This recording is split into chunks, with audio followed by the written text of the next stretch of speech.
We are going to start with opening statements in alphabetical order. So candidate Blackman, will you please give your opening statement? Hello, everyone, and thank you for the opportunity to meet with you tonight. I'm Gabi Blackman, and I'm running for re-election. As your current trustee for Area 4 and a proud member of our community for 15 years, I am committed to working with you to further strengthen our schools. With 3 children in Dublin schools, I personally understand the challenges our students and families face, especially now during this pandemic, and I take the board position and responsibility it entails very seriously. A graduate of Cornell University with over 20 years of experience in architectural industry, I specialize in educational planning and programming. I've had the pleasure to work with institutions across the United States to help create innovative solutions to elevate the quality of learning for students.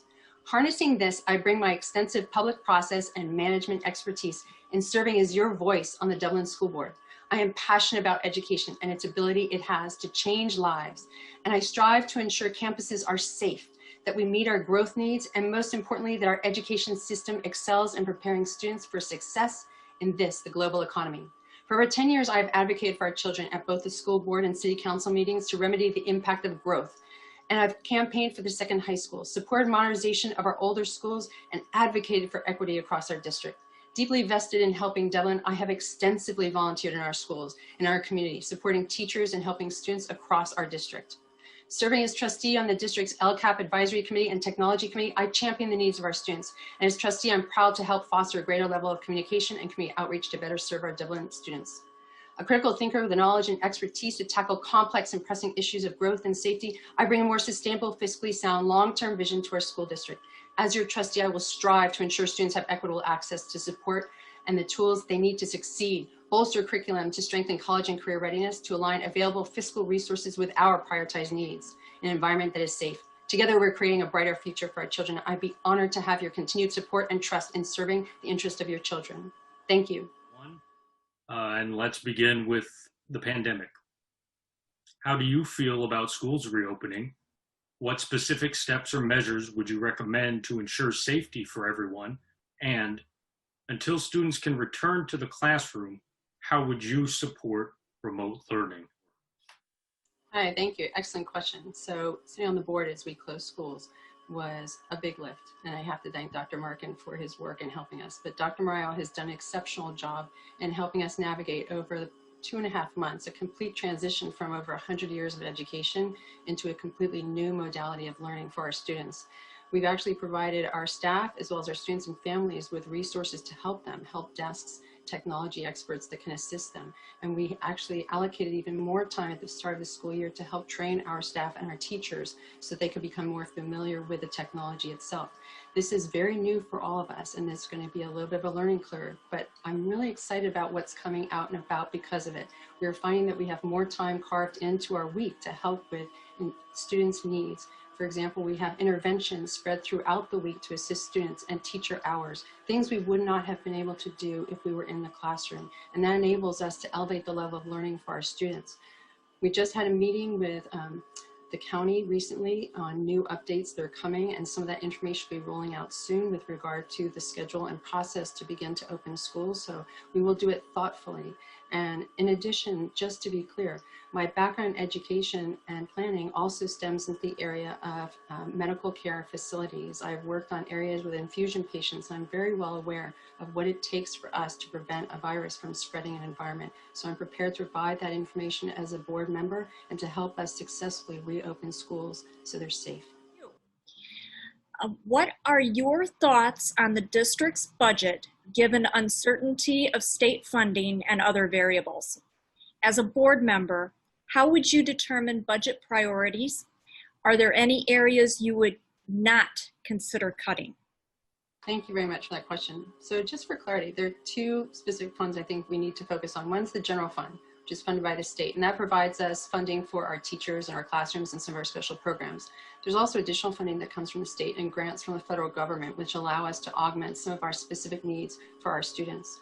We also have facilities funds, and those are primarily from developer fees, but as well as from some of our measures, which we just recently passed Measure J, which I'm very proud of, and that will enable us to help complete the second high school and address our middle school needs that we have in the district. But to talk about budgets, Recently, we had some budget cuts that came across from the state, which were rectified, and that helped us to continue along to support our staff and our teachers so that we could deliver education. But since then, we've gone to remote learning, and some things have changed. We are going to learn how to be much more efficient in how we deliver education so that we can be prepared should we have additional budget cuts. We will take forward some of the good things we've learned about distance learning and apply them so that we can make more efficiency of time in the classroom.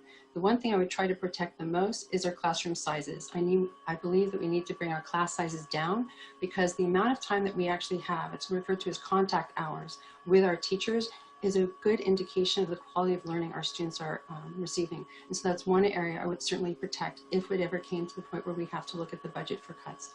But overall, I'm optimistic things will change, but again, I have to be very careful because we are fiscally responsible to ensure our budgets are actually balanced and sustainably viable. Thank you.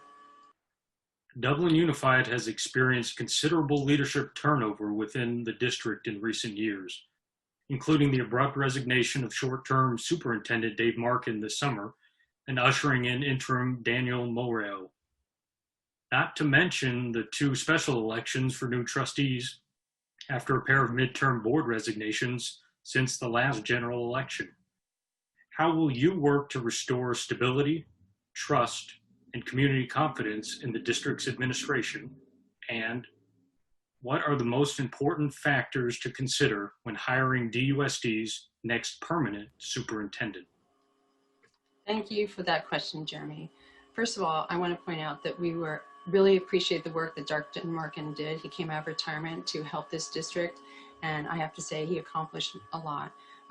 It was great of him what he was able to do with us, and I welcome Dr. Morayo as he's joined us recently. He has great leadership skills. He comes with an extensive amount of experience working at many districts and experience working at the state level, and that's really helped us a lot. As you've seen under his leadership, we've had a very open and engaging, warm sort of relationship on the board, and I think that's done a lot to help. I'm excited working with him, although it's only going to be a year, but we have started our search for the new superintendent, and he'll be working with us. The board is very adamant to engage the community, and I think that's very important. We're going to have several meetings to enable the community to actually be engaged in the process, as well as our bargaining units. I think that's important that we all come to an agreement as to how we move forward. I do believe that Dr. Meyer was the right selection for this point in time. His leadership has guided us through in opening schools and has continually guided staff into the best way to engage the community. So our communication has improved enormously, keeping the community on top of what we are doing, when we are doing it. And that's a huge difference in our relationship that we're having with our community and our ability to progress. Thank you. As the community of Dublin continues to face an east-west divide socially, how do you plan to address the issues of the entire school district and not only the area you represent? What will you do when those needs seem to conflict? Thank you for that. It's clear that there perhaps is a perception of how trustees and boards function and how they work. We have transitioned from an overall citywide election process to one which we're by area, meaning individual areas are supposed to elect their representatives. And there's been some growing pains in understanding how a board works when you have 5 trustees elected from 5 separate areas. It'll just take us a little time to work through it all. I want to be very clear though, is that all 5 trustees represent all of the students in the district. And although we may have discussions about one issue in one area at any one time, we are always focused on how it affects everyone across the district. Case in point, we are going to have to go back and revisit our long-term facilities plan because we need to address the issue of our middle school needs. That will possibly involve and touch on what is happening at Cottonwood Creek. But this will be a long-term vision that will involve and touch every single one of our schools. And as trustees, we'll be looking at each of those issues and how meaningful they are for all of our students. And we look at things from maybe different points of view, but this is a democracy. Different points of view help us round out our decision-making process. And we will do so thoughtfully and with respect to one another, and we will come to consensus, and then we will all agree to support that consensus as we do now. Thank you. The Emerald High School project is advancing, with the board earlier this month certifying the final environmental impact report. What steps will you take to ensure this high priority project remains on time and within budget to finally give the community its long-desired second comprehensive high school? Thank you, Jeremy. So as many of you have known, the fight for this new high school started back in 2015 when we all gathered in the Fallon Middle School Forum for a large discussion to basically wake up our Board of Trustees at the time to recognizing the issues of growth. I was there with many of you, and that meeting we really came together as a community and recognized how important this project was going to be. The unfortunate outcome of the Zeiss meeting should probably have never been a site that was ever selected, but I was very proud to work with the community to bring many of you to that meeting so that we could voice our opinions and help get the votes we needed to turn it down. I served on the CRC committee as well as the high school design committee. I've approved the purchase of the site as well as approving funding for the school, and now our first contract. And you can see the bulldozers are out there moving dirt, so the Emerald of Dublin is under construction. But I want to be certain and very clear. We have allocated in Measure J, specifically in the bond language, something that nobody thought we could do, but I fought for vehemently, that we would actually put the language to complete the second high school in the bond language, which guarantees, beyond a shadow of a doubt, that we are going to finish that school. So my objective would be to get to that point as quickly as possible, because we can save more money and more time if we complete the second phase as quickly as possible. Thank you. Of course, Emerald High School is the marquee, but the Measure J bond had a variety of other projects and proposals on its list. What additional pending projects from Measure J and other bonds are important to you? Which will you advocate for the board to prioritize? And we'll start with candidate Blackman. Thank you for that question. So I am a trustee currently, and I have reviewed our allocation plan, our implementation plan for our facilities projects. And so the document was reviewed back in December and stands. It is tied to Measure J. We've actually have writing specifically in Measure J that addresses both completion of the second high school, as you mentioned, as well as funding for middle school needs, which is a critical path right now in terms of the growth of the school district. Our elementary school numbers are slightly tapering off, but our middle school numbers are growing. And whereas we may have capacity at Wells, we are going to reach a threshold point where we will not have enough seats for our middle school students. And that is why it's important for us to get back to our larger facilities master plan and review that. But the other projects that are really critical is Cottonwood Creek. So as mentioned is that this project was completed without its gymnasium. It also has some key curriculum issues that it needs to address. That meeting is coming up in October. I believe the board will have a resolution at that point in time, and we'll be able to move forward. Should we need to, the funding will be allocated to complete that gymnasium that they need for those students. In addition, we have the Dublin Crossing site, which is a very large parcel, and it is a key component of us solving our growth issues in this district. It was very generous of the city to work with us to actually acquire the site. So we're excited about actually being able to move forward and complete that project as well and serving the students in that area. In the discussions on social justice reform, some have raised concerns in opposition to having law enforcement officers assigned to campuses as school resource officers. How do you feel about having resource officers in and around district schools? Thank you for this question. This is a really sensitive issue, and I'll mention it because we have nationwide very serious concerns with safety on many of our campuses. Concerns that we don't know when and what might happen, and we need to take this very seriously. We have put on the board list of items to cover safety in our district, and I was very specific when I requested it that not have to do with fencing, but literally a safety plan. Now, I have experience working at the federal level about the time that terrorism was attacking some of our federal facilities, and was given an opportunity to work with both the FBI, local law enforcement, SWAT teams to determine the best way to secure and protect a site. The most important thing we can do is prevent an event from ever happening on a campus. And that's why I'm very keen on us getting back to our plan. But to touch on having an officer on site, we need to really understand what are they doing and what kind of resources are they providing for us. And perhaps as a board, we can look at each of our campuses and have a better sense of what we could do to provide greater safety for our students. We want them to learn in an environment where they feel safe, where they know they are protected. But at the same time, we do not want students to feel like they are being cared for in a way that does not respect their rights.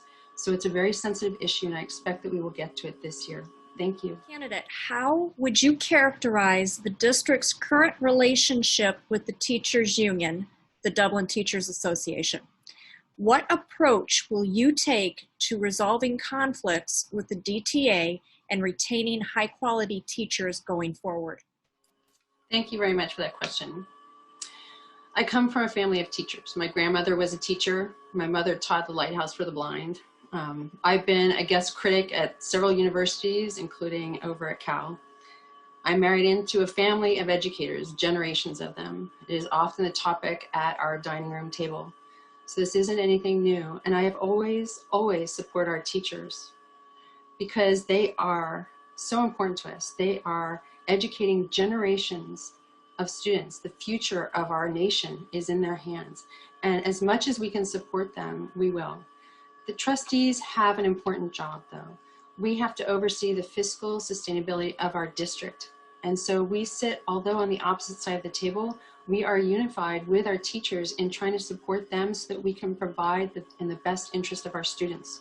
So whereas I've always supported teachers, I also have to recognize that when we do negotiate, we negotiate together in the best interest of our students.